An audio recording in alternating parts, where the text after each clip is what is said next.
அனைவருக்கும் வணக்கம். Welcome to Tamilesa. Dear friends, நீங்க இப்பதான் எங்களுடைய வீடியோ பாக்குறீங்கன்னா லைக் பட்டனையும் சப்ஸ்கிரைப் பட்டனையும் அழுத்துங்க. தங்களுடைய கருத்துக்களை தெரிவிக்க கமெண்ட் பாக்ஸ்ல பதிவிடுங்க. உங்களுடைய நல் ஆதரவை கொடுத்து எங்கள் பணி சிறக்க உதவுங்க. நம்ம சேனலை இன்னைக்கு தான் முதல் சப்ஸ்கிரைப் பண்ணி இந்த வீடியோ பாக்குறீங்கன்னா கமெண்ட் செக்ஷன்ல டாட் வச்சு கமெண்ட் பண்ணுங்க. அதே மாதிரி இல்லங்க நீங்க ரெகுலரா போடுற எல்லா வீடியோவும் நாங்க தினந்தோறும் பாக்குறோம் என சொல்லுறவங்களா நீங்க இருந்தீங்கன்னா கமெண்ட் பாக்ஸ்ல ஹாய் போடுங்க.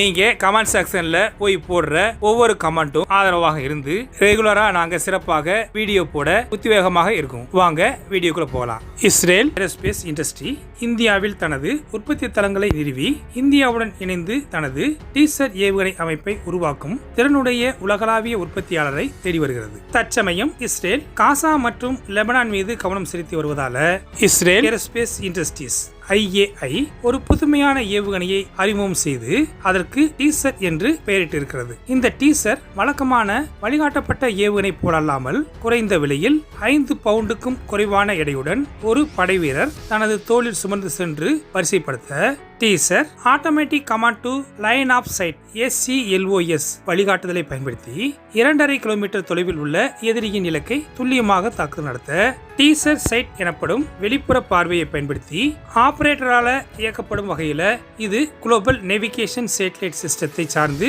இருக்காம குளோபல் நேவிகேஷன் சிஸ்டம் மூலமாக விண்வெளியில் இருந்து தேவையான சிக்னல்களை வழங்கும் செயற்கைக்கோளுடைய தொகுப்பை வழங்குவதை ரேடியோ அலைவரிசையை சீர்குலைக்கும் GNSS ஜாமிங் மற்றும் பூஃபிங் மின்னணு சூழலில் மிக முக்கியமான அம்சமாக இருக்கும். வினாடிக்கு 200 மீட்டர் பறக்கும் வேகத்தோடு வழிகாட்டுதல், இலகுவான கவச வாகனங்கள், இலகு கட்டமைப்புகள் மற்றும் மக்கள் எதிர்ப்பு இலக்குகளுக்கு எதிராக பயன்படுத்தக்கூடியது. தங்களுடைய விமானம் முழுவதும் லைட் ஆஃப் சைட் இலக்கை பராமரிக்கக்கூடிய வகையில பல்வேறு நிலப்பரப்புகள் மற்றும் பல்வேறு செயல்பாட்டு நிலைகளில் துல்லியமாக செயல்படக்கூடிய டீசர் ஏவுகணையுடைய முதல் வளர்ச்சி கட்டத்தை நிறைவு செய்ததற்கு பிறகு இதன் உற்பத்தியை அதிகரிப்பதற்காக திறமையாக உற்பத்தி செய்யக்கூடிய பார்ட்னரை தேடி வருது. இந்த உற்பத்தி மூலம் உள்ளூர் தேவைகளை பூர்த்தி செய்து கொண்டு ஏற்றுமதி செய்யக்கூடிய வகையில் உலகளாவிய உற்பத்தி திறனை விநியோக திட்டத்தை தொடங்க இந்தியாவை நம்பிக்கையான நடவடிக்கை உகந்த நாடாக கண்டு இந்தியாவில் அதிகரித்து வரக்கூடிய தேவைகளை பூர்த்தி செய்வதற்காக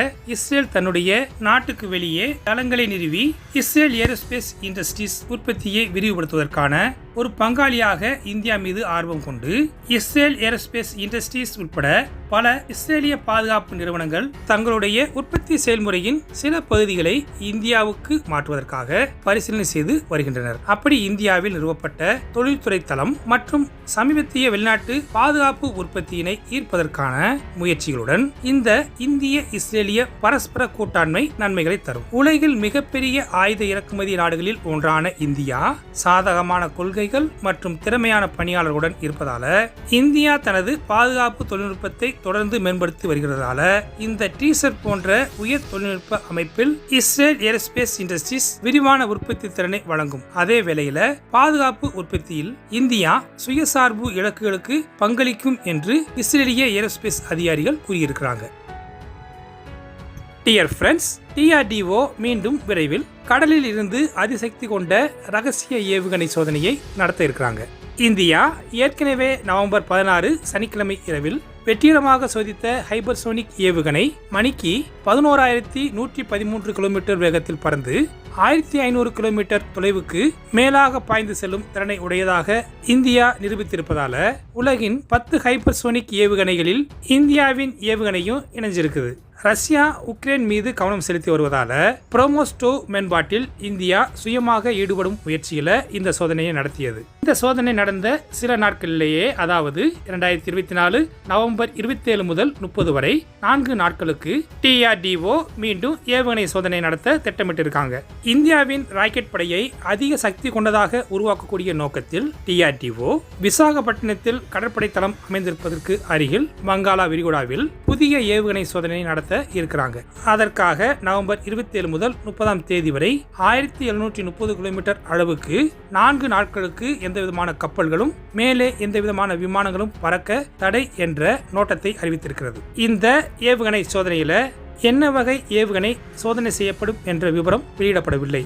ஆனாலும் நீர்மூழ்கி கப்பலில் ஏவப்பட்ட கப்பல் ஏவுகணை சோதனை SLCM ஆக இருக்கும் அல்லது K ஏவுகணை குடும்பத்தைச் சேர்ந்த K-15 அல்லது P-0.5 அல்லது PJ-0.8 என்று குறியீட்டு பெயரால் அறியப்படக்கூடிய 2 ஸ்டேட் சப்மரீன் லான்ச்டு பேலிஸ்டிக் ஏவுகணையான சஹரிகா ஏவுகணை சோதனையாகவும் இருக்கலாம் என எதிர்பார்க்கப்படுது. இந்த வெற்றிக்கு பிறகு நீண்டகால ஹைபர்சோனிக் குரூஸ் ஏவுகணையை DRDO புதிய ஆயுதத்தை இந்த ஆண்டு இறுதிக்குள் அல்லது அடுத்த ஆண்டுக்குள்ளாக இந்தியா தனது புதிய கொடிய ஆயுதத்தை சோதிப்பதற்கான வாய்ப்புகள் இருப்பதாக தெரிகிறது. DRDO 2026க்குள் ருத்ரம் M2வின் உற்பத்தி அனுமதியை பெற்று முடிக்க திட்டமிட்டிருக்கிறது. இந்த ஆண்டின் தொடக்கத்தில் பாதுகாப்பு ஆராய்ச்சி மற்றும் மேம்பாட்டு அமைப்பு இந்தியாவின் வான்வெளி போர் திறன்களை வலுப்படுத்த இந்திய விமானப்படையின் Su-30 MKI-யில் இருந்து ருத்ரம் 2 A2 சர்ஃபேஸ் வான் மேற்பரப்பு ஏவுகணையின் விமான சோதனையை வெற்றிகரமாக சோதனை செய்து முடித்தது. ருத்ரம் 2 ஒரு திட உந்துதல் ஏவுகணை ஒரு துல்லியமான A2 சர்ஃபேஸ் பணிகளுக்காக வடிவமைக்கப்பட்டது. ராணுவ உள்கட்டமைப்பு ரேடார் நிறுவல்கள் மற்றும் தகவல் தொடர்பு மையங்கள் போன்ற பரந்த அளவிலான எதிரிகளுடைய சொத்துக்களை நடுநிலையாக்கும் திறனை கொண்டது. இதை DRDO 2026 ஆண்டுக்குள் ஏவுகணையின் வளர்ச்சி மற்றும் பாதுகாப்புக்கான உற்பத்திக்கான அனுமதியை பெற்று முடிக்க திட்டமிட்டிருக்கிறது. பல்வேறு செயல்பாட்டு சூழ்நிலைகளில் இந்த ஏவுகணையின் செயல்திறன் சரிபார்ப்பதற்கான கூடுதல் மேம்பாட்டு சோதனைகள் நடத்தப்பட இருக்கிறது. இதனுடன் துல்லியம் மற்றும் நம்பகத்தன்மை, செயல்பாட்டு திறன் ஆகியவற்றை செம்மைப்படுத்த கடுமையான சோதனைகளை இந்திய விமானப்படையுடன்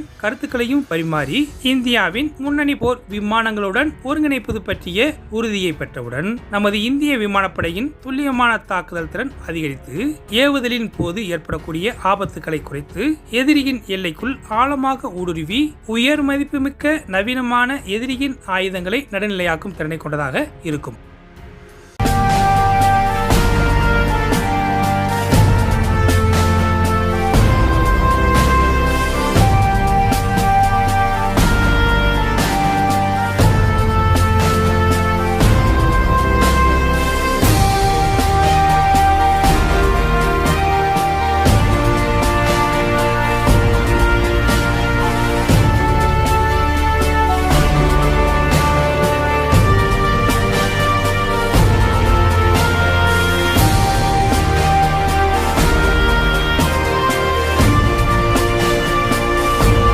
ஓகே ஃப்ரெண்ட்ஸ், இந்த மாதிரி செய்திகளோட நாளைக்கு சந்திப்போம். இன்றைய பதிவு உங்களுக்கு பிடிச்சிருந்துச்சுன்னா லைக் பண்ணுங்க, ஷேர் பண்ணுங்க, உங்களுடைய கருத்துக்களை கமெண்ட் செக்ஷன்ல தெரிவிங்க. சப்ஸ்கிரைப் பண்ணுங்க, மறக்காம பெல் ஐக்கானை கிளிக் பண்ணுங்க. ஜெய்ஹிந்த்.